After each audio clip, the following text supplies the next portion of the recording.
Insensitive bang mag-post kapag may bagyo?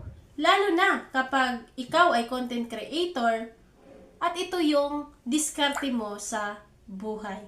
Kapag may bagyo, lagi kong iniisip, dapat ba akong mag-post? Pero naalala ko lang na hindi naman ito trip lang. Ito po ay trabaho, diskarte at hindi lang po ako. Alam ko marami ring mga creators na ito yung hanap buhay.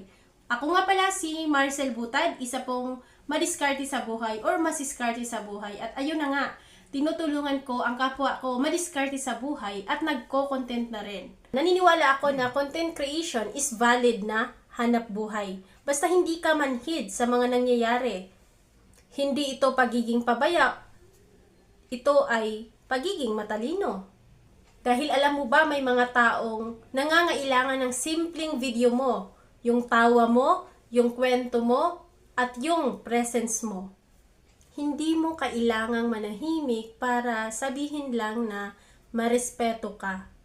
Mahalaga na sa mga ginagawa mo, may puso ka. Led with empathy, not ego. Mag-post ka ng may malasakit at hindi sa takot. Like and follow kung madiskarte ka rin sa buhay na content creator katulad ko.